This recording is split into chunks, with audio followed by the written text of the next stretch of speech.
एक अनजान व्यक्ति घुस गया और हंगामा करने लगा। युवक ने पहले घर के दरवाजे पर जोर जोर से पैर मारे और अंदर घुसते ही हंगामा करना शुरू कर दिया। सूत्रों की माने तो ये सब देख सीमा हैदर काफी असहज हो गई। किसी भी तरह उन्होंने अपने आप को बचाया। इस बात की जानकारी मिलते ही मौके पर पुलिस पहुंच गई और युवक को हिरासत में ले लिया।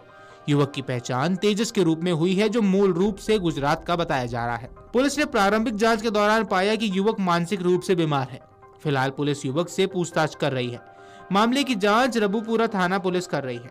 एक रिपोर्ट के अनुसार पूछताछ के दौरान तेजस ने आरोप लगाया कि सीमा हैदर और सचिन मीना ने काला जादू किया था। युवक का कहना है कि उस पर काला जादू किया गया है, जिससे वह खुद ब खुद रबुपुरा खिंचा चला आया। सीमा हैदर और सचिन 2019 में ऑनलाइन गेम खेलते समय संपर्क में आए थे और आखिरकार दोनों में प्यार हो गया था। प्यार की वजह से सीमा ने मई 2023 में कराची में स्थित अपना घर छोड़ दिया और भारत नेपाल बॉर्डर के रास्ते अपने बच्चों के साथ अवैध रूप से भारत आ गई। जुलाई में अधिकारियों ने उसे उत्तर प्रदेश के गौतम बुद्ध नगर जिले के रबुपुरा इलाके में मीना के साथ रहते हुए पकड़ा था। सीमा के खिलाफ आतंकवाद निरोधी दस्ता की जांच चल रही है। हालांकि हाल ही में पहलगाम हमलों के बाद सरकार ने पाकिस्तानी नागरिकों को वीजा जारी करने के रद्द कर दिया था और उन्हें भारत छोड़ने के लिए कहा था। इसी बीच सीमा हैदर के वकील ने दलील दी थी कि सीमा ने सनातन धर्म अपना लिया है और ग्रेटर नोएडा में रहने वाले भारतीय सचिन मीना से शादी कर ली है। उन्होंने कहा कि उसने एक बेटी को जन्म दिया है जो बीमार है और उसका आतंकी हमले से कोई संबंध नहीं है।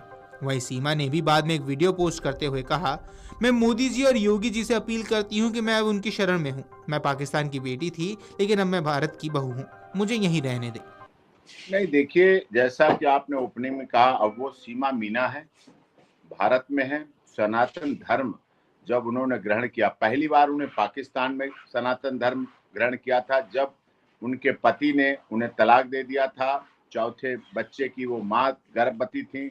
उसके बाद वो अपने पिता के यहाँ आ गई। पिता के यहाँ आने के बाद उन्होंने वहाँ चौथी बच्ची को डिलीवरी दी। फिर पिता जब तक रहे, उसके बाद पिता का इंतकाल हो गया। इंतकाल के बाद उनकी पबजी के माध्यम से सचिन से दोस्ती हुई। सचिन से दोस्ती के बाद उन्होंने पाकिस्तान में रहते हुए सनातन धर्म ग्रहण किया। फिर वो पाकिस्तान अकेली आई, पहले वैलिड पासपोर्ट और वीजा। वहाँ सचिन के साथ 7-8 दिन रही, शादी हुई, सनातन धर्म वहाँ भी ग्रहण किया। फिर शादी हुई पशुपतिनाथ मंदिर में। शादी के बाद वो फिर कहा उन्होंने चलें भारत, घर पे चलें। तो उन्होंने कहा, पति ने कहा नहीं, सचिन ने कहा नहीं, माँ के बिना बच्चे नहीं, बच्चों के बिना माँ नहीं। क्योंकि 7-8 दिन में उसने देखा था, ऐसा फील किया कि माँ कैसे रह पाएगी जब अभी एकदम कह के आ रही हूँ, आने वाली हूँ, आऊंगी, तो कैसे सही रहेगा। तो उसके बाद सीमा और गदगद हो गई कि वाह, ये तो हमारा पति बहुत अच्छा है, बच्चों को भी चाहता है।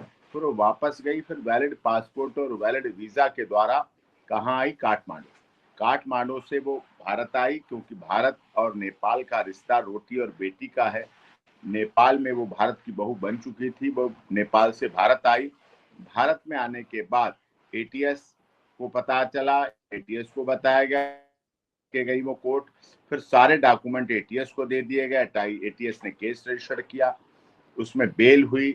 माननीय उत्तर प्रदेश की अदालत में बेल के आदेश का अक्षरशः पालन सीमा कर रही है।